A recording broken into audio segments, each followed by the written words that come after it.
ದೇವರಿಗೆ ಸ್ತೋತ್ರ. Okay, fine. Price ಅಲ್ಲ.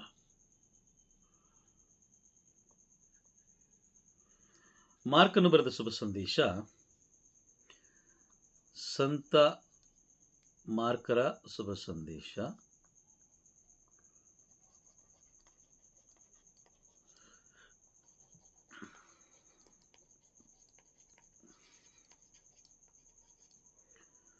ಶುಭ ಸಂದೇಶದ ವಿವರಣೆ, ಭಾಗ ಎಷ್ಟು? 19 ಅಲ್ವಾ? Praise the lord.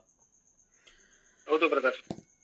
ಓಕೆ, ಒಬ್ಬ ಮನುಷ್ಯ ತನ್ನ ಸ್ನೇಹಿತರನ್ನ ಕಳ್ಕೊಳ್ಳೋದು ಅಥವಾ ಬಂಧು ಬಳಗದವರನ್ನ ಕಳ್ಕೊಳ್ಳೋದು ಯಾವುದರಿಂದ? ಒಂದೇ ಒಂದು ವಿಷಯಕ್ಕೋಸ್ಕರ ಅವನೆಲ್ಲರನ್ನು ಕಳ್ಕೊತಾನೆ. ಯಾವುದದು? Praise the lord. ಅಹಂಕಾರದಿಂದ. ಓಕೆ, ಅದು ಬಿಟ್ಟು ಹಣದ ವಿಷಯದಿಂದ. ಆಮೆನ್. ಹಣದ ವಿಷಯದಲ್ಲಿ. ಅರ್ಥ ಆಗ್ತಿದೆಯಾ?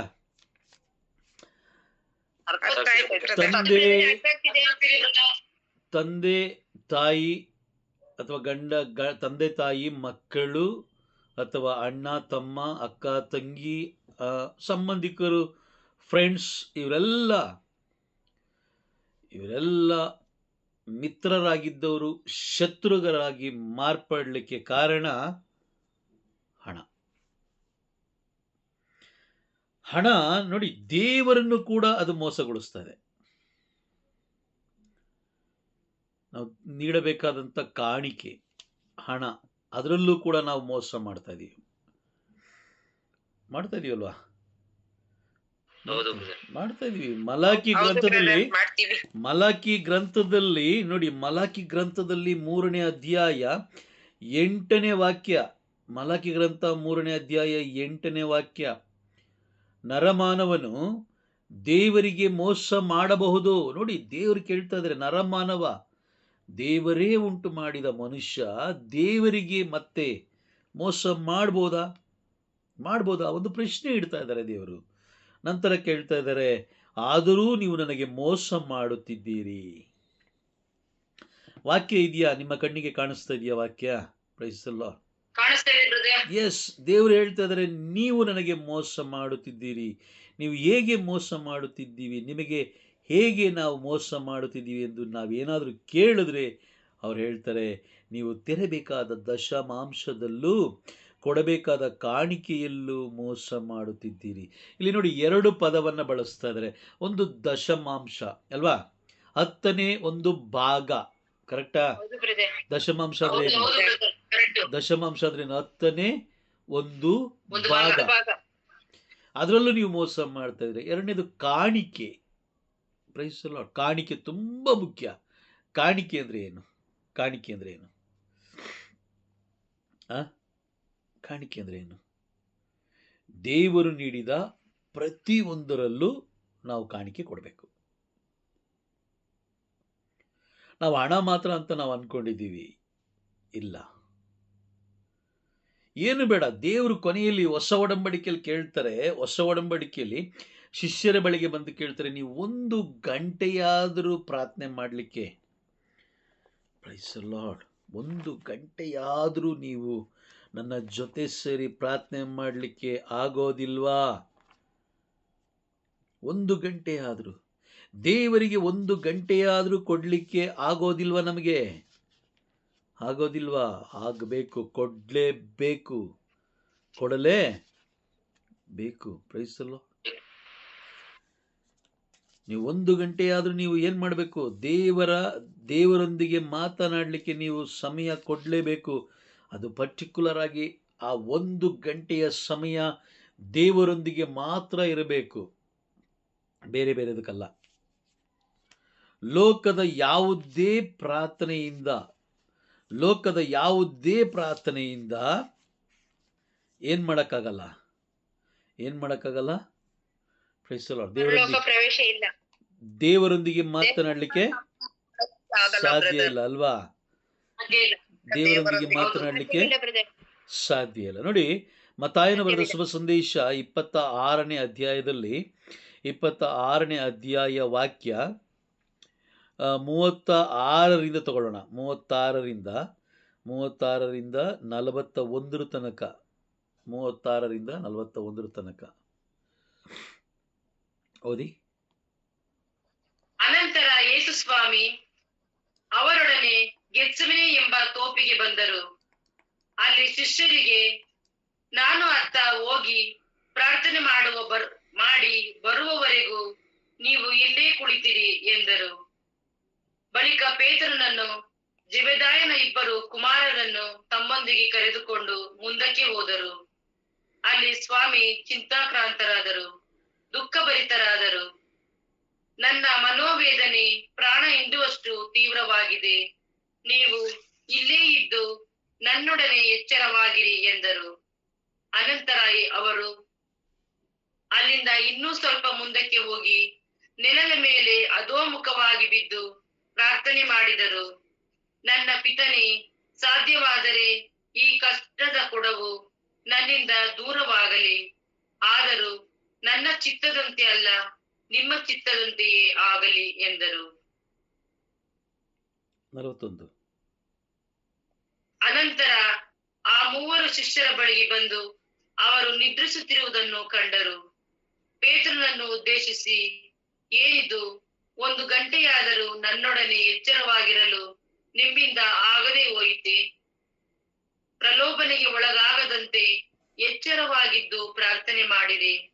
ಆತ್ಮಕ್ಕೇನು ಆಸಕ್ತಿ ಇದೆ, ಆದರೆ ದೇಹಕ್ಕೆ ಶಕ್ತಿ ಸಾಲದು ಎಂದರು. ನೋಡಿ, ಅಲ್ಲಿ 40ನೇ ವಾಕ್ಯದಲ್ಲಿ ಗಮನ ಕೊಟ್ಟು ನೋಡಿ. ಏನಿದು, 1 ಗಂಟೆಯಾದರೂ ನನ್ನೊಡನೆ. Praise the lord. ಯಾವುದರೊಡನೆ? ಯಾರೊಡನೆ? ಪ್ರಭು ಯೇಸು ಕ್ರಿಸ್ತರೊಡನೆ. ಪ್ರಭು ಯೇಸು ಕ್ರಿಸ್ತರೊಡನೆ. ಪ್ರಭು ಯೇಸು ಕ್ರಿಸ್ತರೊಡನೆ. ಕಾಣಿಸ್ತಾ ಇದ್ದಾರಾ ಪ್ರಭು ಯೇಸು ಕ್ರಿಸ್ತರು? Praise the lord. ಹೌದು ಬ್ರದರ್, ವಾಕ್ಯಗಳ ವಾಕ್ಯಗಳಲ್ಲಿ ಕಾಣಿಸ್ತಾ ಇದ್ದಾರೆ.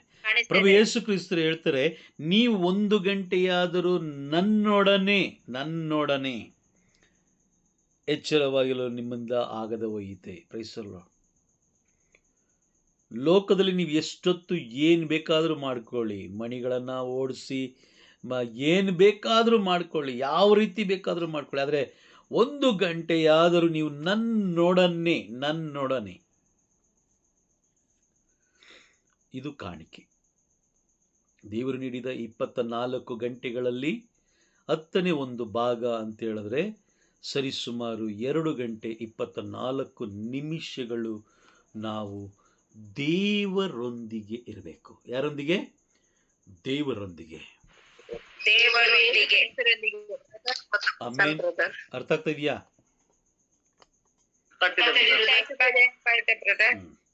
ಬ್ರದರ್, ಸಿಸ್ಟರ್, ಅಂದ್ರೆ ಅದೇ 1 ಗಂಟೆವರೆಗೆ ಅಂದ್ರೆ ಪ್ರಾರ್ಥನೆ ಮಾತ್ರನಾ ಅಥವಾ ವಾಕ್ಯಗಳು ಓದೋದು, ವಾಕ್ಯಗಳು ಕೇಳೋದು ಅವನ್ನ ಇನ್ಕ್ಲೂಡ್ ಆಗಲ್ಲ? ಹೇಳಿ ನೋಡಿ, 1 ಗಂಟೆಗಳವರೆಗೆ ನೀವು ನನ್ನೊಂದಿಗೆ ಇರಲಿಕ್ಕೆ ಆಗಲ್ವಾ?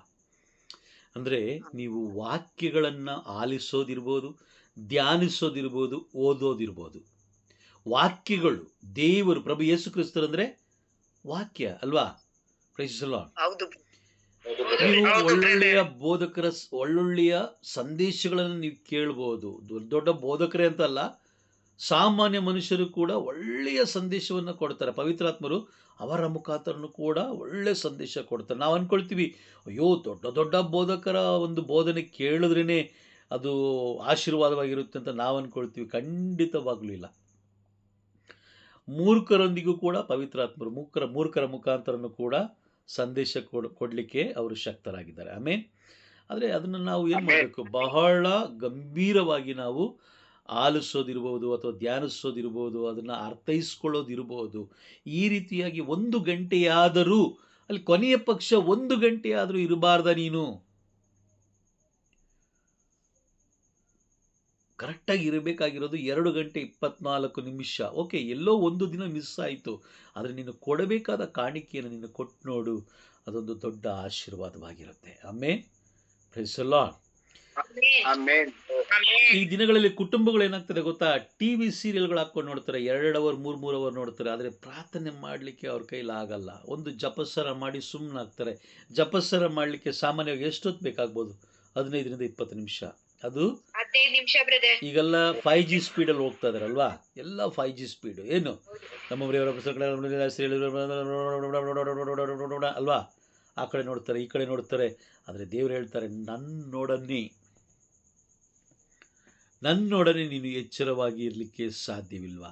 ಏನಕ್ಕೆ ಆ ಮಾತನ್ನು ಹೇಳ್ತಾ ಇದ್ದಾರೆ ಅಂತ ಹೇಳಿದ್ರೆ, ನಾವು ಅವರೊಂದಿಗೆ ಎಚ್ಚರವಾಗಿದ್ದರೆ ಅವರು ನಮ್ಮ ಮುಖಾಂತರ ಅನೇಕ ಕಾರ್ಯಗಳನ್ನು ಈ ಲೋಕದಲ್ಲಿ ಮಾಡಲಿಕ್ಕೆ ಉಪಯೋಗಿಸ್ಕೊಳ್ತಾರೆ. ಆಮೆನ್. ನೋಡಿ, ಯಾವ ವ್ಯಕ್ತಿ ದಾಹದಿಂದ ಇರ್ತಾನೋ ಅವನ್ನ ದೇವರು ಬಳಸ್ಕೊಳ್ತಾರೆ. ಸುಮ್ಮನೆ ಕಾಟಾಚಾರಕ್ಕೆ ತಿನ್ಕೊಂಡು ಕುಡ್ಕೊಂಡು ಮಜಾ ಮಾಡಿಕೊಂಡು ಲೋಕದ ದೃಷ್ಟಿಯಲ್ಲಿ ಇರುವಂಥ ವ್ಯಕ್ತಿಗಳನ್ನ ದೇವರು ಬಳಸೋದಿಲ್ಲ. Price the lord. ಕೊನೆ ಪಕ್ಷ 1 ಗಂಟೆಯಾದರೂ ನೀನು ನನ್ನೊಂದಿಗೆ ಇರ್ಬೋದಾಗಿತ್ತಲ್ಲ ಅಂತ ಪ್ರಭು ಯೇಸು ಕ್ರಿಸ್ತರು ಪೇತ್ರನನ್ನು ನೋಡಿ ಕೇಳ್ತಾರೆ. ಆದರೆ ಮನುಷ್ಯ ಏನು ಮಾಡ್ತಾ ಇದ್ದಾನೆ? ಮನುಷ್ಯನ ಆಲೋಚನೆ ಹಣ. 24 ಗಂಟೆನೂ ಬೇಕಾದ್ರೆ ಹಣ ಎಣಿಸು ಅಂದ್ರೆ ಎಣಿಸ್ತಾನೆ. ಎಣಿಸಲ್ವಾ? ಎಣಿಸ್ತಾನೆ. ಆದರೆ ಸಂತ ಮಾರ್ಕರು ಬರೀತಾರೆ ನೋಡಿ, ಈ ಒಂದು ವಾಕ್ಯ ಎಷ್ಟು ಗಂಭೀರವಾಗಿದೆ ಅಂತ ಹೇಳಿದ್ರೆ, ಇದನ್ನು ನಾವು ಧ್ಯಾನಿಸ್ತಾ ಹೋದಾಗ ಜೀವನದ ಅರ್ಥ ಗೊತ್ತಾಗುತ್ತೆ, ವಾಕ್ಯದ ಅರ್ಥ ಗೊತ್ತಾಗುತ್ತೆ, ಪ್ರಭುವಿನ ಆ ಯೋಜನೆ ನಮಗೆ ಅರ್ಥ ಆಗುತ್ತೆ. ಮಾರ್ಕನು ಬರೆದ ಶುಭ ಸಂದೇಶ 8ನೇ ಅಧ್ಯಾಯ 36ನೇ ವಾಕ್ಯವನ್ನು ನಾವು ಒಮ್ಮೆ ಓದೋಣ. ಸಂತ ಮಾರ್ಕರು ಬರೆದ ಶುಭ ಸಂದೇಶ 8ನೇ ಅಧ್ಯಾಯ 36ನೇ ವಾಕ್ಯ.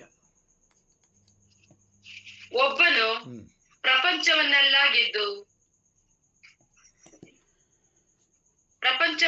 ಗೆದ್ದು ಪ್ರಾಣವನ್ನೇ ಕಳೆದುಕೊಂಡರೆ ಅದರಿಂದ ಬರುವ ಲಾಭವಾದರೂ ಏನು? Praise the lord. ಒಬ್ಬನು ಪ್ರಪಂಚವನ್ನೆಲ್ಲ ಗೆದ್ದು ಪ್ರಾಣವನ್ನೇ ಕಳೆದುಕೊಂಡರೆ ಅದರಿಂದ ಬರುವ ಲಾಭವಾದರೂ ಏನು? 24 ಗಂಟೆ ಹಣ ಎಣಿಸ್ಕೊಂಡು ಹಣದಲ್ಲೇ ಜೀವಿಸ್ಕೊಂಡು ಲೋಕದ ಆಚಾರ ವಿಚಾರಗಳಲ್ಲಿ ಇದ್ಕೊಂಡು ನೀವು 2ನೇ ಮರಣ ಕಳ್ಕೊಂಡ್ರೆ ಅದರಿಂದ ಬರುವ ಲಾಭವಾದರೆ ಏನು? ಮೊದಲನೇ ಮರಣ ಲೋಕದ ಮರಣ ಅಲ್ವಾ? ಎಲ್ಲರೂ ಭೂಮಿಯನ್ನು ಬಿಟ್ಟು ಹೋಗ್ಲೇಬೇಕು. ಮೊದಲನೇ ಮರಣ ಎಲ್ಲರೂ ಈ ಭೂಮಿಯನ್ನು ಬಿಟ್ಟು ಹೋಗ್ಲೇಬೇಕು. ಲೋಕದ ಮರಣ ಅಲ್ವಾ? ಅದು 2ನೇ ಮರಣ ನ್ಯಾಯ ತೀರ್ಪಿನ ಮರಣ. ಇಲ್ಲಿ ಬರ್ಕೊಳ್ಳಿಬೇಕು. ಆತ್ಮದ ಮರಣ. ಮೊದಲನೇ ಮರಣ ಲೋಕದ ಮರಣ, ಶಾರೀರಿಕ ಮರಣ. ಹೌದು, ಲೋಕದ ಅಥವಾ ಶಾರೀರಿಕ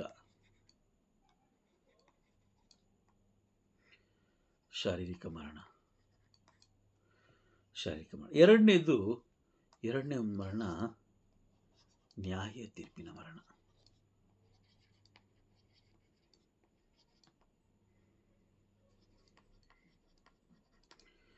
ಮೊದಲನೆಯ ಮರಣವನ್ನು ನೀನು ತಡಿಲಿಕ್ಕೆ ನಿನ್ನಿಂದ ಸಾಧ್ಯನೇ ಇಲ್ಲ.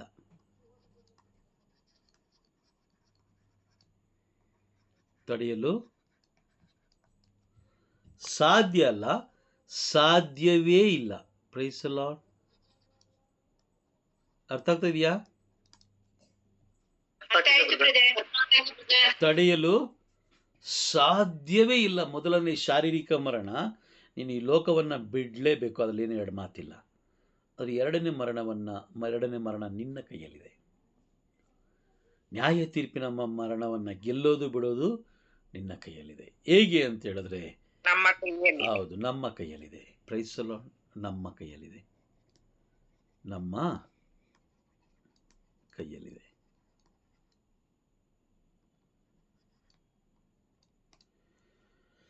ನಾವು ತಡಿಬೋದು.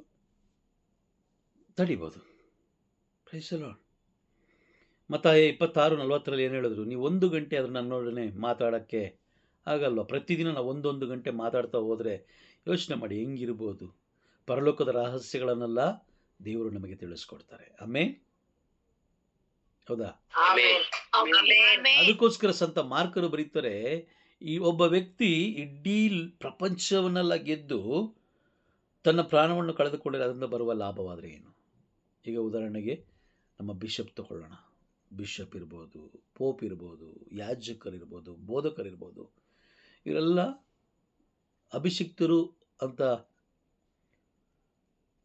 ಅಭಿಷಿಕ್ತರಾಗಿರುವ ಕಾರಣ ಇವರೆಲ್ಲರಿಗೂ ದೇವರೊಂದು ಜವಾಬ್ದಾರಿ ಕೊಟ್ಟಿದ್ದಾರೆ ಅಲ್ವಾ? ಆ ಜವಾಬ್ದಾರಿಯನ್ನು ಮಾಡದೆ ಅವರು ಲೋಕದ ಶಾರೀರಿಕ ಮರಣ ಹೊಂದಿದ ಮೇಲೆ ನ್ಯಾಯ ತೀರ್ಪಿನ ಮರಣ ಖಂಡಿತವಾಗ್ಲೂ ಅವರು ಸೋಲ್ಲೇಬೇಕಾಗುತ್ತೆ ಅಲ್ವಾ? ತಾನು ಜೀವಂತವಾಗಿರ್ಬೇಕಾದ್ರೆ ಎರಡನೇ ಮರಣಕ್ಕೆ ನಾವು ಸಿದ್ಧರಾಗಬೇಕು ಬ್ರದರ್. ನಾವು ಜೀವಂತವಾಗಿರ್ಬೇಕಾದ್ರೆ ನಿಜ, ನಾವು ಜೀವಂತವಾಗಿರ್ಬೇಕಾದ್ರೇನೆ ನಾವು ಉಸಿರಾಡುವಾಗಲೇ ನಾವು ಎರಡನೇ ಮರಣಕ್ಕೆ ನಾವು ಸಿದ್ಧರಾಗಬೇಕೇ ಹೊರತು ಮರಣ ಹೊಂದಿದ ಮೇಲೆ ಏನಂದ್ರೂ ಏನು ಮಾಡಲಿಕ್ಕೆ ಸಾಧ್ಯವಿಲ್ಲ. ಅದಕ್ಕೋಸ್ಕರನೇ ಈ ದಿನಗಳಲ್ಲಿ ಸೈತಾನ ಏನು ಮಾಡ್ತಾನೆ, ಕೆಲವು ಜನರನ್ನು ಅಧಿಕಾರದ ಒಂದು ಅಮಲಿನಲ್ಲಿ ಬಿಟ್ಬಿಡ್ತಾನೆ, ಕೆಲವು ಜನರನ್ನು ಹಣದ ವಿಷಯದಲ್ಲಿ ಬಿಟ್ಬಿಡ್ತಾನೆ, ಕೆಲವು ಜನರನ್ನು ಹೆಣ್ಣು ಹೊನ್ನು ಮಣ್ಣು ಈ 3 ವಿಷಯದಲ್ಲಿ ಬಿಟ್ಬಿಡ್ತಾನೆ. Price the lord. ಈ ಒಂದು ಮಾರ್ಗದಲ್ಲಿ ಹೋಗುವಂಥವ್ರು ಏನು ಮಾಡ್ತಾರೆ, ಈ ಒಂದು ಮಾರ್ಗದಲ್ಲಿ ಹೋಗುವಂಥವರು ಮಾಡಬೇಕಾದ ಕಾರ್ಯವನ್ನು ಬಿಟ್ಟು ಬಿಡ್ತಾರೆ. ಅಧಿಕಾರಕ್ಕೋಸ್ಕರ ಎಷ್ಟೋ ಜನ ದೊಡ್ಡ ದೊಡ್ಡ ಬೋಧಕರು ಏನು ಮಾಡ್ತಾರೆ, ಪಾಪದ ಕಾರ್ಯಗಳನ್ನು ಮಾಡ್ತಾರೆ. ಮೊನ್ನೆ ಒಂದು ಧ್ಯಾನಕೂಟಕ್ಕೆ ಹೋಗಿದೆ. ಆ ಧ್ಯಾನಕೂಟದಲ್ಲಿ ಹೀಗೆ ಧ್ಯಾನಕೂಟ ಮುಗಿಸ್ಕೊಂಡು ಬರಬೇಕಾದ್ರೆ ಒಬ್ಬ ವ್ಯಕ್ತಿ ಜೊತೆ ಮಾತಾಡ್ಬೇಕಾದ್ರೆ ಅವ್ರು ಹೇಳ್ತಾಯಿದ್ರು, ಬ್ರದರ್ ನನಗೆ ಗೊತ್ತಿರೋ ಒಬ್ಬ ಬೋಧಕರು ಜೈಲಲ್ಲಿದ್ದಾರೆ. ಈಗ ಕಾರಣ ಏನು ಗೊತ್ತಾ? ಹಣ. ನಿನ್ನೆ ಒಬ್ಬರು ಮಧ್ಯಾಹ್ನ ಫೋನ್ ಮಾಡಿದೆ. ಅವರು ಆ ಕಡೆಯಿಂದ ಒಂದು ಫೋಟೋ ಕಳಿಸಿದ್ರು. ಬ್ರದರ್ ನಾನು ಕೋರ್ಟಲ್ಲಿದ್ದೀನಿ, ಕೋರ್ಟ್ ಹಾಲಲ್ಲಿದ್ದೀನಿ, ಫೋನ್ ತೆಗಿಯೋಕ್ಕಾಗಲ್ಲ, ಸೊ ನಾನು ಸಂಜೆ ಬಂದು ಮಾತಾಡ್ತೀನಿ ಅಂತ. ನಿನ್ನೆ ತರಗತಿ ಪ್ರಾರಂಭದ ಮುಂಚೆ ಅವರು ಮತ್ತೆ ಫೋನ್ ಮಾಡಿ ಮಾತಾಡಿದ್ರು. ಅವಾಗ ಹೇಳ್ತಾರೆ, ಬ್ರದರ್ ಏನು ಮಾಡಲಿ, ನಾನು ನಮ್ಮ ಪಾಸ್ಟರ್ಗೆ ಒಂದು 4-5 ಲಕ್ಷ ದುಡ್ಡು ಕೊಟ್ಬಿಟ್ಟೆ ಬಡ್ಡಿಗೆ ಅಂತ. ಅವರು ಬೇರೆಯವ್ರಿಗೆ ಈಸ್ಕೊಟ್ರು ಬಡ್ಡಿಗೆ ಅಂತ.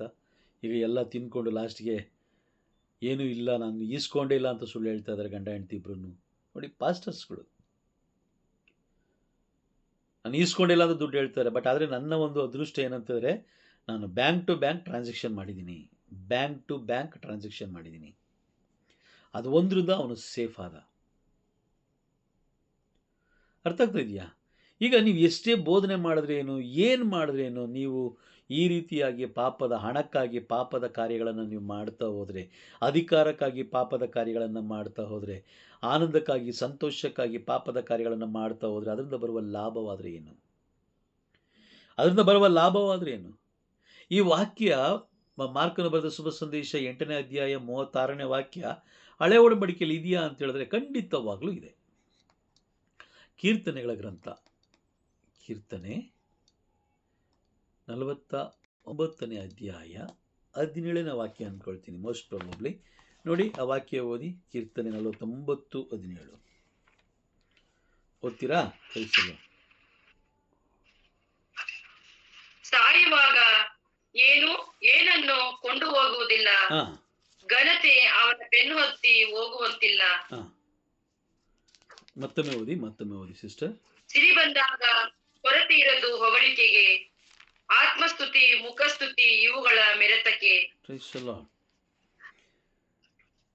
ವಾಕ್ಯ ಏನು ಹೇಳ್ತಾ ಇದೆ? ಸಾಯುವಾಗ ಏನನ್ನು ಕೊಂಡು ಹೋಗುವುದಿಲ್ಲ, ಘನತೆ ಅವನ ಬೆನ್ನತ್ತಿ ಹೋಗುವಂತಿಲ್ಲ. ನೀನು ಎಷ್ಟೇ ಘನವಂತನಾಗಿರು, ಎಷ್ಟೇ ಸಿರಿವಂತನಾಗಿರು, ಅದು ನಿನ್ನಿಂದೆ ಏನಂತೆ ಯಾವುದು ಬರೋದಿಲ್ಲ. ಗೊತ್ತಿದೆ ತಾನೆ ನಮಗೆ? ಗೊತ್ತಿದೆಯಾ? Praise the lord. ಆದ್ರೆ ನಾವು ಬೇರೆಯವರು ಹಣಕ್ಕೆ ನಾವು ಆಸೆ ಪಡ್ತೀವೇ ಪಡಲ್ವಾ? ಹೇಳಿ ನೋಡೋಣ. ಪಡ್ತೀವಿ ಬ್ರದರ್. ಆಸೆ ಪಡ್ತೀವಿ. ಹೌದಾ? ಆಸೆ ಪಡ್ತೀವಲ್ವಾ? ಹೌದು ಬ್ರದರ್. ಈಗ ವಿಷಯ ಗೊತ್ತಿರಲಿಲ್ಲ, ಈಗ ಗೊತ್ತಾಯ್ತು, ವಾಕ್ಯದ ಸಮೇತ ಗೊತ್ತಾಯ್ತು. ಇನ್ನು ಮುಂದೆ ನಾವೇನಾದರೂ ಆ ರೀತಿ ಆಸೆ ಪಟ್ರೆ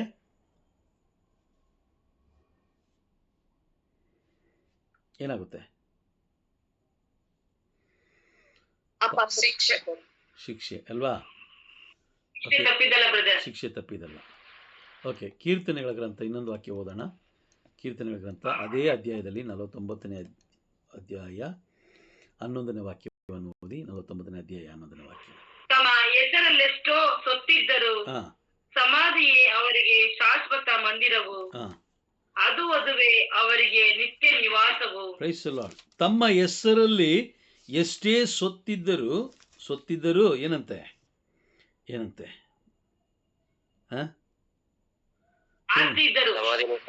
ಸಮಾಧಿ ಅವರಿಗೆ ಶಾಶ್ವತ ಮಂದಿರವು ಅಲ್ವಾ? Praise the lord. ಸಮಾಧಿ ಅವನಿಗೆ ಶಾಶ್ವತವಾದ ಮಂದಿರ. ಮತ್ತಾಯನ ಬರೆದ ಶುಭ ಸಂದೇಶ 16ನೇ ಅಧ್ಯಾಯ 26ನೇ ವಾಕ್ಯ ಓದಿ. ಮತ್ತಾಯ 16:26.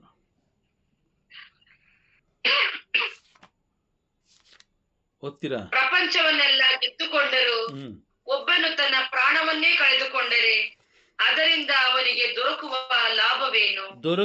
ಲಾಭವೇನು? Praise the lord. ಅಲ್ವಾ? ದೊರಕುವ ಲಾಭ ಏನು? ಹೌದು, ಕರೆಕ್ಟಾ? ಏನು ಇಲ್ಲ. ಇವತ್ತು ನಿಮ್ಮ ಅಕೌಂಟಲ್ಲಿ ಇವತ್ತೊಂದು 2 ಕೋಟಿ ರೂಪಾಯಿ ಇದೆ ಅಂತ ತಿಳ್ಕೊಳ್ಳೋಣ.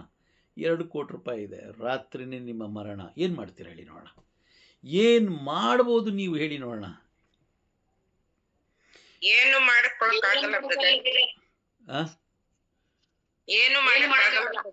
ಮಾಡೋಕ್ಕಾಗಲ್ಲ. ಅದೇ 2 ಕೋಟಿ ರೂಪಾಯಿನ ದೇವರು ನಿಮಗೆ ಕೊಟ್ಟಂತ ಹಣವನ್ನ 10ನೇ 1 ಭಾಗ ಅಂತ ಲೆಕ್ಕ ಹಾಕೊಂಡ್ರು, 10ನೇ 1 ಭಾಗ ಅಂತ ಲೆಕ್ಕ ಹಾಕೊಂಡ್ರು ಎಷ್ಟಾಗ್ಬೋದು ಹೇಳಿ ನೋಡೋಣ? ಎಷ್ಟಾಗ್ಬೋದು? 20 ಲಕ್ಷ ಅಲ್ವಾ? ಕರೆಕ್ಟಾ? ಆ 20 ಲಕ್ಷ ಹಣವನ್ನು ತಗೊಂಡೋಗಿ ದೀನರಿಗೆ, ದಲಿತರಿಗೆ, ಬಡವರಿಗೆ, ಏನೇ ಸೌಕರ್ಯ ಇಲ್ದಿರೋರಿಗೆ ನೀವು ಕೊಟ್ಟು ನೋಡಿ ನೋಡೋಣ, ದೇವರ ಆಶೀರ್ವಾದ ಹೆಂಗೆ ಇಳಿಯುತ್ತೆ ನೋಡೋಣ. 2ನೆಯ ಮರಣವನ್ನು ನಾವು ಗೆಲ್ತೀವಿ. ಆಮೇನ್. ಕಾರಣ ಏನ್ ಗೊತ್ತಾ? ನೋಡಿ, ಮತ್ತಾಯ 25ರಲ್ಲಿ ನಾವು ನೋಡ್ತೀವಿ. ಮತ್ತಾಯ 25ರಲ್ಲಿ, ನಾನು ಹಸಿದಿದ್ದೆ, ನೀವು ನನಗೆ ಆಹಾರ ಕೊಟ್ಟಿರಾ. 10ನೇ 1 ಭಾಗವನ್ನು ದೇವರು ಕೇಳೋದು ಅವರು ದೊಡ್ಡ ಶ್ರೀಮಂತರಾಗ್ಲಿಕ್ಕಲ್ಲ. ಅವರು ಆಲ್ರೆಡಿ ಶ್ರೀಮಂತರ, ಪರಲೋಕದ ಶ್ರೀಮಂತರು ಅವರು. ಆಮೇನ್. ಆದ್ರೆ ಅವ್ರು ಏನಕ್ಕೆ ಕೇಳ್ತಾ ಇದ್ದಾರೆ ಅಂತ ಹೇಳಿದ್ರೆ, ನನ್ನ ಕೆಲಸವನ್ನ ಇವ್ರು ಮಾಡ್ತಾರ ಇಲ್ವಾ ಅಂತ ಮಾಡಿ ನೋಡಿ.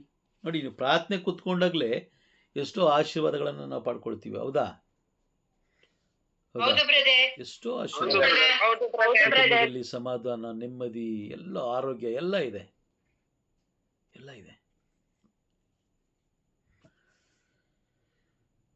ಅದೇ ವಾಗ್ದಾನವನ್ನು ನಾವು ನೆರವೇರಿಸಿದ್ರೆ ಅಲ್ವಾ? ಸಂತೋಷ ಬ್ರದರ್. ಇವತ್ತು ಬೆಳಗ್ಗೆನೆ ನನಗೆ 3 ಜನ ಪ್ಯಾಸೆಂಜರ್ ಸಿಕ್ಕಿದ್ರು. 3 ಜನ. ಮೊದಲನೇದಾಗಿ ಕಿಡ್ನಿ ಪ್ರಾಬ್ಲಮ್, ಕಿಡ್ನಿ ಸಮಸ್ಯೆ, ಡಯಾಲಿಸಿಸ್ ಮಾಡಿಸಿಕೊಳ್ಳುವಂಥ ವ್ಯಕ್ತಿ, ಡಯಾಲಿಸಿಸ್. ಎರಡನೇ ವ್ಯಕ್ತಿ ಆತನು ಕೂಡ ರೋಗಿನೇ, ಎರಡನೇ ವ್ಯಕ್ತಿ. ಮೂರನೇ ವ್ಯಕ್ತಿ ಕ್ಯಾನ್ಸರ್, ಕಿದ್ವಾಯ್ ಹಾಸ್ಪಿಟಲ್. ಆ 3 ವ್ಯಕ್ತಿಗಳನ್ನ ಒಂದು ಕಡೆ ತಕ್ಕಡಿಲಿಟ್ಟು ಬಲಗಡೆ ನನ್ನನ್ನು ಕೂರಿಸಿದ್ರೆ ದೇವರು ನನ್ನನ್ನು ಎಷ್ಟೋ ಉನ್ನತ ಮಟ್ಟದಲ್ಲಿಟ್ಟಿದ್ದಾರೆ. ಎಷ್ಟೋ ಉನ್ನತ ಮಟ್ಟದಲ್ಲಿ ಇದೆ. ಆದರೂ ಕೂಡ ನಾನು ಅವರ ಕೆಲಸ ಮಾಡದೆ ಹೋದೆ ಅಂದ್ರೆ, ರೋಗಿ ಇರ್ತಾನೆ, ರೋಗಿ ಈ ಲೋಕದಲ್ಲಿ ಇರ್ತಾನೆ, ಇನ್ನೂ ಅವನಿಗೆ ಟೈಮ್ ಇರುತ್ತೆ. ನನ್ನನ್ನು ಆರೋಗ್ಯವಾಗಿಟ್ಟು ನಾನು ಆ ಕಾರ್ಯವನ್ನ, ದೇವರ ಕಾರ್ಯವನ್ನ ಮಾಡದೆ ಹೋದೆ ಅಂದ್ರೆ ನೋಡಿ, ರೋಗಿ ಈ ಭೂಮಿಯಲ್ಲಿ ಜೀವಂತವಾಗಿರ್ತಾನೆ, ಆದರೆ ರೋಗಿ ಅಲ್ಲದೆ ಇರುವಂಥ ವ್ಯಕ್ತಿ ಎತ್ತಲ್ಪಡ್ತಾನೆ. ಅರ್ಥ ಆಗ್ತಾ ಇದೆಯಾ ನಿಮಗೆ? ಅರ್ಥ ಆಗ್ತಾ ಇದೆಯಾ? ಎತ್ತದ ಮೇಲೆ ಎತ್ತೋದು ದೊಡ್ಡದಲ್ಲ. ಲೋಕದಿಂದ ಶಾರೀರಿಕ ಮರಣ ಅದು ದೊಡ್ಡ ವಿಷಯನೇ ಅಲ್ಲ. ಶಾರೀರಿಕ ಮರಣ ದೊಡ್ಡ ವಿಷಯನೇ ಅಲ್ಲ. ಎರಡನೇ ಮರಣ ಯಾವುದು? ನ್ಯಾಯ ತೀರ್ಪಿನ ಮರಣವನ್ನ ಗೆಲ್ಲುವ ಒಂದು ಸುವರ್ಣ ಅವಕಾಶವನ್ನು ನಾವು ಕಳ್ಕೊಳ್ತೀವಿ. ಆಮೇಲೆ ಸಂತ ಮಾರ್ಕರು ಅದನ್ನ ಹೇಳ್ತಾರದು. ಸಂತ ಮಾರ್ಕರು ಏನು ಹೇಳ್ತಾ ಇದ್ದಾರೆ? ಒಬ್ಬ ವ್ಯಕ್ತಿ ಈ ಲೋಕವನ್ನೆಲ್ಲ ಪ್ರಪಂಚವನ್ನೆಲ್ಲ ಗೆದ್ದುಕೊಂಡು ಬಂದು ಅವನು ತನ್ನ ಆತ್ಮವನ್ನು ಕಳೆದುಕೊಂಡಾದ್ರೆ ಅದರಿಂದ ಬರುವ ಲಾಭ ಏನು? ಅವರೊಂದು ಪ್ರಶ್ನೆ ಆಗ್ತಾರೆ. ಯೋಚನೆ ಮಾಡಿ ನೋಡೋಣ, ಹೇಗಿರ್ಬೋದು? ಮೊದಲನೇ ಮರಣ, ಮೊದಲನೇ ಶಾರೀರಿಕ ಮರಣ ಯಾರಿಂದಲೂ ತಡೆಗಟ್ಟಲಿಕ್ಕೆ ಸಾಧ್ಯ ಇಲ್ಲ. ಶಾರೀರಿಕ ಮರಣ ಯಾರಿಂದ ತಡೆಗಟ್ಟಲಿಕ್ಕೆ ಸಾಧ್ಯ ಇಲ್ಲ. ಅದು ಇಬ್ಬರಿಂದ ಮಾತ್ರ. ಒಂದು ಅನೋಕ, ಇನ್ನೊಬ್ಬ ಎಲಿಯ ಪ್ರವಾದಿ ಅಲ್ವಾ? ಮೂರನೇದು ಪ್ರಭು ಯೇಸು ಕ್ರಿಸ್ತರು. ಅವ್ರು ಬಿಟ್ರೆ ಬೇರೆ ಯಾರಿಂದಲೂ ಶಾರೀರಿಕ ಮರಣ ಮಾಡೋಕ್ಕಾಗಲಿಲ್ಲ, ಗೆಲ್ಲಲಿಕ್ಕಾಗಲಿಲ್ಲ. ಆದರೆ ನ್ಯಾಯ ತೀರ್ಪಿನ ಮರಣ ಯಾರು ಬೇಕಾದರೂ ಗೆಲ್ಬೋದು. ಆ ಅವಕಾಶವನ್ನು ದೇವರು ಪ್ರತಿಯೊಬ್ಬರಿಗೂ ಕೊಟ್ಟಿದ್ದಾರೆ. ಅದು ನಾವು ಗಳಿಸ್ಕೊಳ್ಬೇಕು. ಪವಿತ್ರಾತ್ಮರು ಅದಕ್ಕೋಸ್ಕರನೇ ನಮ್ಮನ್ನು ಮುನ್ನಡೆಸುವುದಕ್ಕಾಗಿ ನ್ಯಾಯ ತೀರ್ಪಿನ ನೋಡಿ, ಬೇಕಾದ್ರೆ ವಾಕ್ಯ ಓದ್ ನೋಡಿ. ಯೋಹಾನ 16ನೇ ಅಧ್ಯಾಯ 8ನೇ ವಾಕ್ಯವನ್ನು ಓದ್ ನೋಡಿ. 8ನೇ ವಾಕ್ಯ. ಆ ಪೋಷಕ ಬಂದು ನ್ಯಾಯ, ನೀತಿ ಮತ್ತು ಅಂತಿಮ ತೀರ್ಪು, ಗಮನ ಕೊಟ್ಟು ಕೇಳಿಸ್ಕೊಳ್ಳಿ, ಅಂತಿಮ ತೀರ್ಪಿನ ಬಗ್ಗೆ ಪಾಪ, ನ್ಯಾಯ, ನೀತಿ ಮತ್ತು ಅಂತಿಮ ತೀರ್ಪು ಇವುಗಳನ್ನು ಕುರಿತು ಲೋಕದ ಜನತೆ ತಾಳಿದ ತಪ್ಪು ಭಾವನೆಗಳನ್ನು ಮನವರಿಕೆ ಮಾಡಿಕೊಡುವರು. ಪವಿತ್ರಾತ್ಮರನ್ನ ಪ್ರಭು ಯೇಸು ಕ್ರಿಸ್ತರು ನಮಗೆ ಕೊಟ್ಟಿದ್ದು ಇದಕ್ಕೋಸ್ಕರನೇ, ಬೇರೆ ಇನ್ನೇನಕ್ಕೂ ಅಲ್ಲ. ನಾವೇನು ಮಾಡ್ತೀವಿ? ಪವಿತ್ರಾತ್ಮರೇ ಇವತ್ತೊಂದು ಹೆಂಗಾದರೂ ಮಾಡಿ ಒಂದು 1000 ರೂಪಾಯಿ ಅಡ್ಜಸ್ಟ್ ಮಾಡಿಕೊಡಿ. 8% ಬಡ್ಡಿ ಆದರೂ ಪರವಾಗಿಲ್ಲ, 5% ಬಡ್ಡಿ ಆದರೂ ಪರವಾಗಿಲ್ಲ. ಬಡ್ಡಿಗೆ ಬ್ರೋಕರ್ ಆಗಿ ನಾವು ಯಾರನ್ನ ಬಳಸ್ಕೊಳ್ತಾ ಇದ್ದೀವಿ? ಪವಿತ್ರಾತ್ಮರನ್ನು. ಅರ್ಥ ಆಗ್ತಾ ಇದೆಯಾ?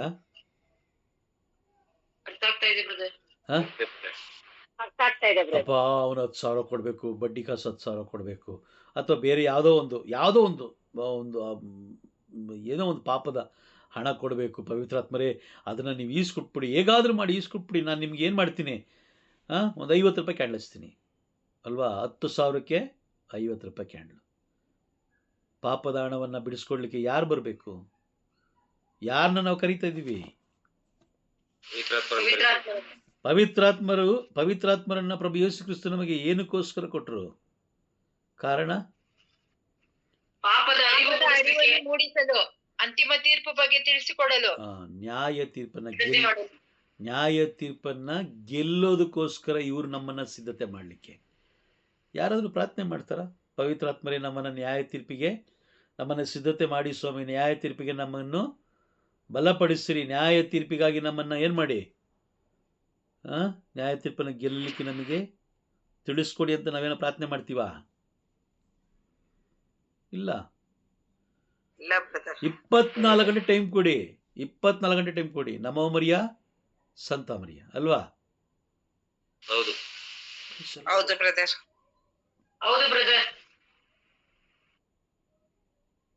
ಮಾತೆ ಮರಿಯಮ್ಮನವರು ಈ ಭೂಮಿಯಲ್ಲಿ ಇದ್ದಂತಹ ಸಂತರುಗಳಲ್ಲಿ ನಂಬರ್ 1, ಅತಿ ಶ್ರೇಷ್ಠ ಸ್ಥಾನದಲ್ಲಿ ಕುಳಿತುಕೊಳ್ಳುವಂಥ ಸಂತರು ಅಂದರೆ ಅವರು ಮಾತೆ ಮರಿಯಮ್ಮರು ಬಿಟ್ಟರೆ ಬೇರೆ ಯಾರೂ ಇಲ್ಲ. ಆಮೇನ್.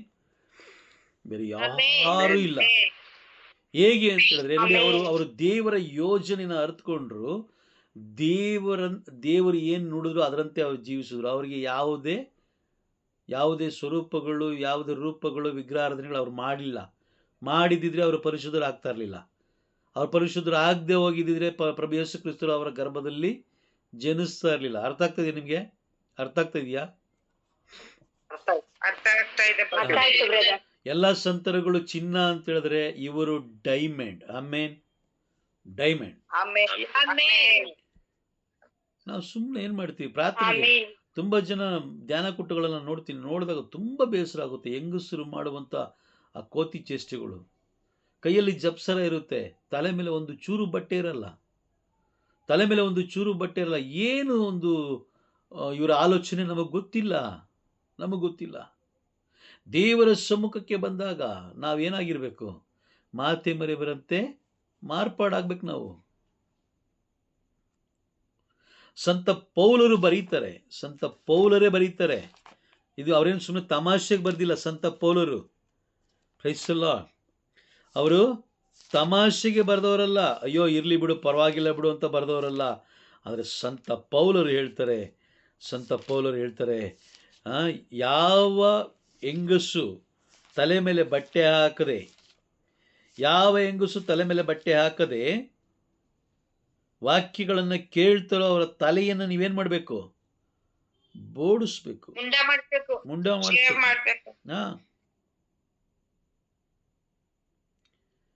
Praise the lord.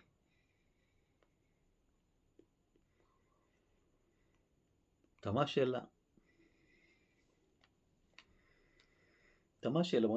ಒಂದು ತಿಮೋತಿ 2ನೇ ಅಧ್ಯಾಯ 9ನೇ ವಾಕ್ಯದಲ್ಲಿ ಹೇಳ್ತಾರೆ, ಸಭ್ಯತೆಯನ್ನು ಮೀರದೆ ಘನತೆ ಗೌರವಕ್ಕೆ ಒಪ್ಪುವಂಥ ಉಡುಪುಗಳನ್ನು ಧರಿಸಿಕೊಳ್ಳಬೇಕು. ಅವರು ಮಿತಿಮೀರಿದ ಕೇಶ ಅಲಂಕಾರ, ಆಭರಣ ಅಲಂಕಾರ, ವಸ್ತ್ರಗಳಿಂದ ತಮ್ಮನ್ನೇ ಶೃಂಗರಿಸಿಕೊಳ್ಳುವರ ಬದಲು ದೈವ ಭಕ್ತೆಯರಾದ ಸ್ತ್ರೀಯರಿಗೆ ಲಕ್ಷಣವಾದ ಸತ್ಕಾರ್ಯಗಳಿಂದ ಅಲಂಕರಿಸಿಕೊಳ್ಳಲಿ. ಯಾರು ದೈವಭಕ್ತೆ? ಯಾರು?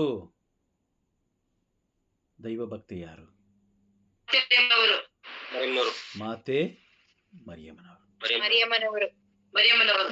ಅವರಂತೆ ನೋಡಿ, ಅವರಂತೆ ಆ ಸ್ತ್ರೀಯರಿಗೆ ಲಕ್ಷಣವಾದ ಸತ್ಕಾರ್ಯಗಳಿಂದ ಅಲಂಕರಿಸಿಕೊಳ್ಳಲಿ. ಅವರು ಯಾವ ರೀತಿ ಜೀವಿಸೋ ಆ ರೀತಿ ಇವ್ರು ಜೀವಿಸಬೇಕು. ತಲೆ ಮೇಲೆ ಬಟ್ಟೆ ಹಾಕೊಳ್ಳದೆ ಬೋಧನೆಗಳು ಮಾಡೋದು, ತಲೆ ಮೇಲೆ ಬಟ್ಟೆ ಹಾಕೊಳ್ಳದೆ ವಾಕ್ಯಗಳನ್ನು ಆಲಿಸೋದು. ನೀವು ಮುಸ್ಲಿಮ್ಸವ್ರನ್ನ ಸ್ವಲ್ಪ ನೋಡಿ, ಅವ್ರು ಕುರಾನ್ ಓದ್ಬೇಕಾದ್ರೆ ತಲೆ ಮೇಲೆ ಬಟ್ಟೆ ಇಲ್ಲದೆ ಅವರು ಓದೋದೇ ಇಲ್ಲ. ಇಷ್ಟು ದೊಡ್ಡ ಪುಸ್ತಕನೂ ಅಲ್ಲ, ನನ್ನ ಹತ್ರನೇ ಇದೆ ನೋಡಿ, ಇಲ್ಲೇ ಇದೆ, ನನ್ನ ಹತ್ರ ಕುರಾನ್ ಇದೆ. ಅಷ್ಟು ದೊಡ್ಡ ಪುಸ್ತಕನೇ ಅಲ್ಲ ಅದು.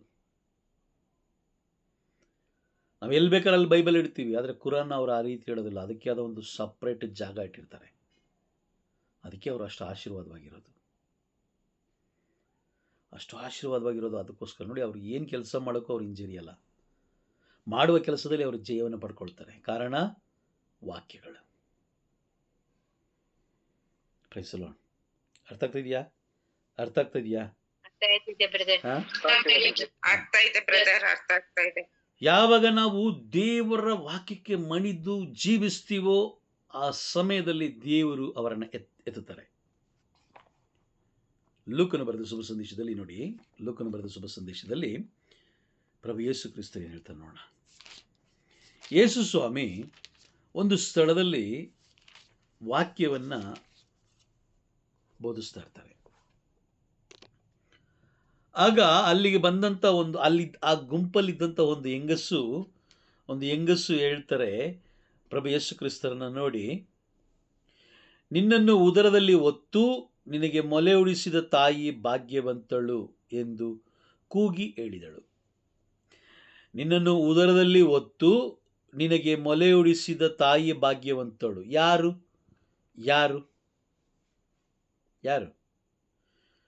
ಪ್ರಭು ಯೇಸು ಕ್ರಿಸ್ತರನ್ನ ಉದರದಲ್ಲಿ ಹೊತ್ತು ಮೊಲೆ ಉಡಿಸಿದ ತಾಯಿ ಯಾರು?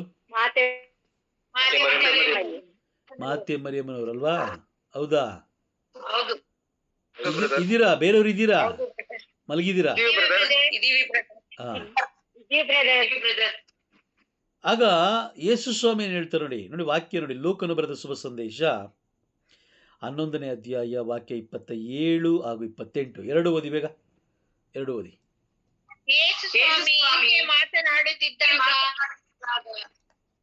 ಸಮೂಹದಿಂದ ಮಹಿಳೆಯೊಬ್ಬಳು ನಿಮ್ಮನ್ನು ಉದರದಲ್ಲಿ ಹೊತ್ತು ನಿಮಗೆ ಮೊಲೆಯುಡಿಸಿದ ತಾಯಿ ಭಾಗ್ಯವಂತಳು ಎಂದು ಕೂಗಿ ಹೇಳಿದಳು. ಅದಕ್ಕೆ ಯೇಸು, ಅದಕ್ಕಿಂತಲೂ ದೇವರ ವಾಕ್ಯವನ್ನು ಕೇಳಿ ಅದನ್ನು ಅನುಸರಿಸುವವನು ಹೆಚ್ಚು ಭಾಗ್ಯವಂತನು ಎಂದರು. Praise the lord. ಹಾಗಾದ್ರೆ ಈಗ ನಾವು ಇದನ್ನ ಏನ್ ಮಾಡ್ತಾ ಇದ್ದಾರೆ? ಲೋಕದ ಜನರು ಇದನ್ನ ಏನ್ ಮಾಡ್ತಾ ಇದ್ದಾರೆ? ನೀವು ಹೇಳಿ ನೋಡೋಣ. ಲೋಕದ ಬೋಧಕರು ಏನ್ ಮಾಡ್ತಾ ಇದ್ದಾರೆ? ಈ ಒಂದು ವಾಕ್ಯವನ್ನ ಇಟ್ಕೊಂಡು ಏನ್ ಮಾಡ್ತಾ ಇದ್ದಾರೆ? ವಾಕ್ಯವನ್ನ ತಿರುಚಿ ದೇವರ ವಾಕ್ಯವನ್ನು ಮರೆಮಾಚಿ ಮರೆಮನವರೇ ಲೋಕಕ್ಕೆ ಮುಖ್ಯ. ಹೌದು, ಪ್ರೈಸ್ ದಿ ಲಾರ್ಡ್. ಹೌದಾ? ಹೌದು ಬ್ರದರ್. ಹೌದು ಬ್ರದರ್. ಅರ್ಥ ಆಗ್ತಾ ಇದೆಯಾ ನಿಮ್ಗೆ? ನಿಮ್ಗೆ ಅರ್ಥ ಆಗ್ತಾ ಇದೆಯಾ? ಅರ್ಥ ಆಗ್ತಿದೆ ಬ್ರದರ್. ದೇವರ ವಾಕ್ಯವನ್ನು ಜಪ್ತಾರೆ ಹೇಳಿ ಸ್ವರ್ಗಕ್ಕೆ ಹೋಯ್ತೀರಾ ಅಂತ ಎಲ್ಲ ಜನರು ಮಾರ್ಗ ತಪ್ಪಿಸ್ತಾ ಇದ್ದಾರೆ ಬ್ರದರ್. ನೋಡಿ, ದೇವರ ವಾಕ್ಯವನ್ನು ಕೇಳಿ ಅದನ್ನು ಅನುಸರಿಸುವವನು ಹೆಚ್ಚು ಭಾಗ್ಯವಂತನು. ಭಾಗ್ಯವಂತನು ಅಂದ್ರೆ ಏನು? ಪರಲೋಕಕ್ಕೆ ಅವನು ಬಾಧ್ಯಸ್ಥನು. ಆಮೆನ್. ಬಾಧ್ಯಸ್ಥನು ಪರಲೋಕಕ್ಕೆ. ಆಮೆನ್. ಮತ್ತಾಯನ ಬರೆದ ಶುಭ ಸಂದೇಶ 26ನೇ ಅಧ್ಯಾಯ ವಾಕ್ಯ 40ರಲ್ಲಿ ಪ್ರಭು ಯೇಸು ಕ್ರಿಸ್ತರು ಏನ್ ಹೇಳಿದ್ರು? ನನ್ನೊಡನೆ 1 ಗಂಟೆಯಾದರೂ, ಶಾಂತಿ ಸಿಸ್ಟರ್ ಅರ್ಥ ಆಗ್ತಾ ಇದೆಯಾ ನಿಮ್ಗೆ? ಅರ್ಥ ಆಗ್ತಾ ಇದೆಯಾ?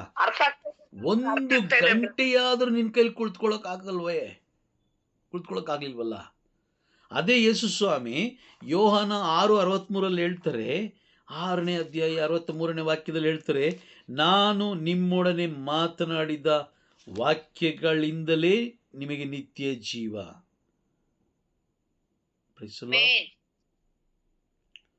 ಅರ್ಥ ಆಗ್ತಿದ್ಯಾ?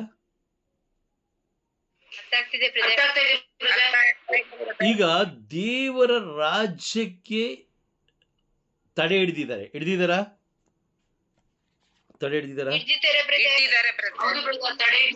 ಹೌದಾ? Praise the lord. ನಾನು ಹೇಳ್ತಲ್ಲ, ಪ್ರಭು ಯೇಸು ಕ್ರಿಸ್ತರು ಮತ್ತಾಯನ ಬರೆದ ಶುಭ ಸಂದೇಶ 23ನೇ ಅಧ್ಯಾಯ 13ನೇ ವಾಕ್ಯವನ್ನು ಓದೋಣ. 13ನೇ ವಾಕ್ಯ, ಮತ್ತಾಯ 23:13. ಕಪಟ ಧರ್ಮಶಾಸ್ತ್ರಿಗಳೇ ಮತ್ತು ಫರಿಸಾಯರೇ, ನಿಮಗೆ ಧಿಕ್ಕಾರ. ಸ್ವರ್ಗ ಸಾಮ್ರಾಜ್ಯದ ದ್ವಾರಗಳನ್ನು ಮಾನವರಿಗೆ ಮುಚ್ಚಿದ್ದೀರಿ, ನೀವು ಪ್ರವೇಶಿಸುವುದಿಲ್ಲ. ಒಳಕ್ಕೆ ಪ್ರವೇಶಿಸಲು ಯತ್ನಿಸುವವರನ್ನು ಬಿಡುವುದಿಲ್ಲ. ಯತ್ನಿಸುವವರನ್ನು ನೀವು ಬಿಡ್ತಾ ಇಲ್ಲ, ನೀವು ಪ್ರವೇಶ ಮಾಡ್ತಾ ಇಲ್ಲ. ಬರುವ ಪ್ರಯತ್ನ ಪಡ್ತಾರವ್ರನ್ನು ನೀವು ಬಿಡ್ತಾ ಇಲ್ಲ. ಏನ್ ಮಾಡ್ತಾ ಇದ್ದೀರಾ? ಎಲ್ಲ ಬಾಗಿಲುಗಳನ್ನು ಮುಚ್ಚಿತಾ ಇದ್ದೀರಾ. ತಡೆ ಹಾಕ್ತಾರೆ ಬ್ರದರ್. ನಾವೇನ್ ಮಾಡ್ಬೇಕು? ನೀವೇನ್ ಮಾಡ್ಬೇಕಾಗ? ನೀವೇನ್ ಮಾಡ್ಬೇಕು? ಅವ್ರು ತಡೆ ಮಾಡ್ತಾ ಇದಾರೆ, ಗೊತ್ತಾಗ್ತದೆ ನಿಮ್ಗೆ. ನೀವೇನ್ ಮಾಡ್ಬೇಕು?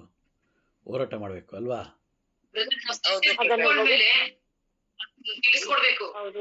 ಹೋರಾಟ ಮಾಡ್ಬೇಕಲ್ವಾ? ದೊಡ್ಡ ಹೋರಾಟ ಮಾಡ್ಬೇಕು. ಇಲ್ಲ ಬ್ರದರ್, ನಾವು ಸತ್ಯವನ್ನು ತಿಳ್ಕೊಂಡು ಯೂಟರ್ನ್ ನೋಡ್ಕೊಂಡು ನಮ್ಗೆ ಏನ್ ಹೇಳ್ಕೊಟ್ಟಿದಾರೆ ಆ ಪ್ರಕಾರ ನಾವು ಹೋಗ್ಬೇಕು ಬ್ರದರ್. ಸತ್ಯವನ್ನು ತಿಳ್ಕೊತಾ ಇದೀವಲ್ಲ ಬ್ರದರ್. ದೇವರ ಜೀವವುಳ್ಳ ವಾಕ್ಯ ಇಲ್ಲ ಅಂದ್ರೆ ಸ್ವರ್ಗ ಸಾಮ್ರಾಜ್ಯ ಪ್ರವೇಶ ಇಲ್ಲನೇ ಇಲ್ಲ ಬ್ರದರ್. ಅದು ವಾಕ್ಯಗಳ ಮುಖಾಂತರನೇ ನಾವು ಹೋಗ್ಬೇಕನ್ನೋದನ್ನ ತಿಳ್ಕೊತಾ ಇದೀವಿ ಬ್ರದರ್. ಅವ್ರು ಏನ್ ಮಾಡ್ತಾರೋ ಮುಖಾಂತರ ಹೋಗಕ್ಕೆ ನಾವು ಪ್ರಯತ್ನ ಪಡ್ಬೇಕು ಬ್ರದರ್. ಅವ್ರು ಏನ್ ಬಿತ್ತನೆ ಮಾಡ್ತಾರೋ ಅವ್ರು ಕೊಯ್ತಾರೆ. ಹೋರಾಟ ಮಾಡಬಾರದು, ಬಿಟ್ಟು ಬೈಬಲ್ ಮಾರ್ಗದಲ್ಲಿ ನಡಿಬೇಕು. ಅದಕ್ಕೋಸ್ಕರ ಮಾರ್ಕರು ಹೇಳಿದ್ರು, ಒಬ್ಬ ವ್ಯಕ್ತಿ ಇಡೀ ಭೂಮಿಯನ್ನೆಲ್ಲ, ಇಡೀ ಭೂಲೋಕವನ್ನೆಲ್ಲ ತನ್ನ ಹೆಸರು ಮಾಡಿಕೊಂಡು ಅವನು ಅವತ್ತು ರಾತ್ರಿನೇ ಸತ್ತೋದಂದ್ರೆ ಅದನ್ನು ಬರುವ ಲಾಭ ಏನು? ದಾವೀದ ರಾಜ ಹೇಳಿದ್ರು, ಕೀರ್ತನೆ ಗ್ರಂಥ 47ನೇ ಅಧ್ಯಾಯ ವಾಕ್ಯ 11ರಲ್ಲಿ ಹೇಳಿದ್ರು, ಅವನ ಹೆಸರಲ್ಲಿ ಎಷ್ಟೇ ಸೊತ್ತಿರಲಿ ಅವನಿಗೆ ಸಮಾಧಿನೇ ಅಂತಿಮ ಮಂದಿರ, ಅವನ ನಿವಾಸ, ಶಾಶ್ವತ ಮಂದಿರ. Praise the lord. ಅರ್ಥ ಆಗ್ತಾ ಇದೆಯಾ?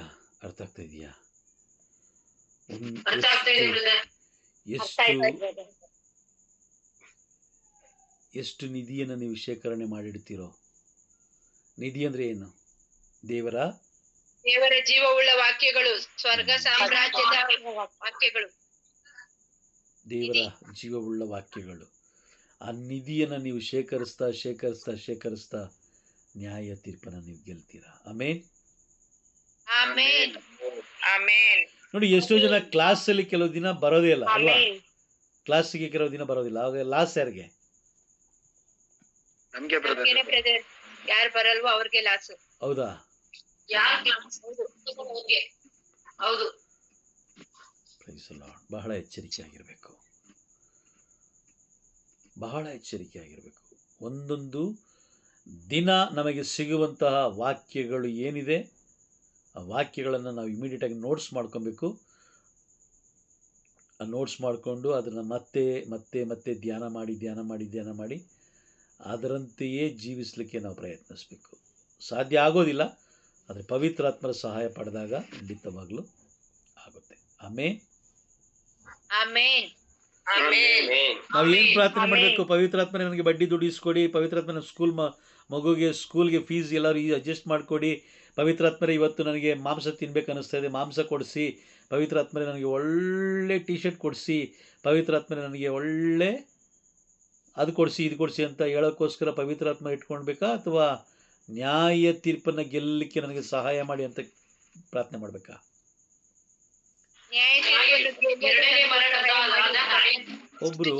ಒಬ್ರು ಯಾರಾದರೂ ಒಬ್ರು ಮಾತಾಡ್ಬೇಕಾದ್ರೆ ಒಬ್ರು ಕೇಳಿಸುತ್ತೆ ಗ್ಯಾರಂಟಿ.